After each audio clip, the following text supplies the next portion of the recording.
नमस्कार दोस्तों, कैसे हैं आप लोग। आज हम आपको कंटेम्प्रेरी इंडिया एंड एजुकेशन का सेकेंड टॉपिक का अधोगामी निस्पंदन सिद्धांत या फिल्ट्रेशन थ्योरी को बताएंगे। लॉर्ड मैकाले की जो शिक्षा नीति थी उसमें उनका सुझाव था कि भारत के लोगों को अंग्रेजी साहित्य पढ़ाया जाए और विशेष यानी उच्च वर्ग के लोगों को शिक्षा दी जाए, क्योंकि उनके पास इतना धन नहीं था कि वो पूरे भारत के लोगों को उच्च शिक्षा दे सकें। तो उन्होंने क्या प्लान किया कि भारत के उच्च वर्ग के लोगों को उच्च शिक्षा दी जाए और शेष सभी भारतीयों को शिक्षा छन करके पहुंच जाएगी उनके पास तक। यानी कि इसी को छनने का सिद्धांत कहते हैं कि उच्च वर्ग के लोगों को शिक्षा दे करके और जो लोगों का प्रभाव पूरे समाज में होता है, क्योंकि प्रभावशाली लोगों का अनुकरण सभी लोग करते हैं, इसलिए वह जानते थे कि भारत में उच्च वर्ग के लोगों को शिक्षा दे करके बाकी लोग उनका अनुसरण करना सीख जाएंगे।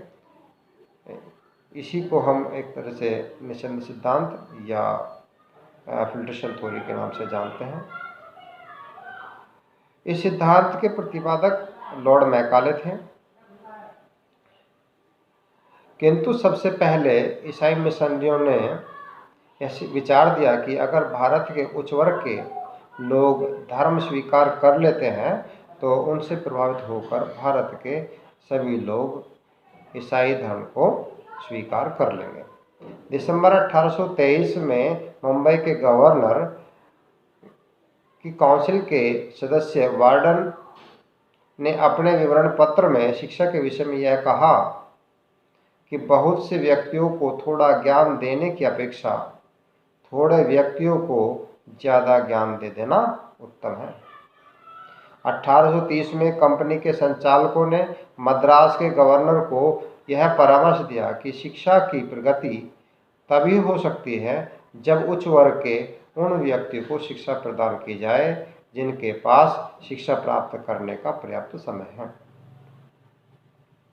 और उनको अपने देशवासियों पर प्रभाव हो, मतलब उनका अपने देशवासियों पर गहरा प्रभाव हो। इसके बाद 1835 में लॉर्ड मैकाले ने अपने विवरण पत्र में इस सिद्धांत के पक्ष में यह सुझाव दिया कि शुरुआत में उच्च शिक्षा की व्यवस्था उच्च वर्ग के व्यक्तियों के लिए की जानी चाहिए और हमारे उन लाखों व्यक्तियों के बीच में जिन पर हम शासन करते हैं दोभाषी का कार्य करें। इस सबसे शिक्षा जगत में एक सिद्धांत का उद्भव हुआ, यह था सरकार को उच्च वर्गों में उच्च शिक्षा का प्रसार करना चाहिए।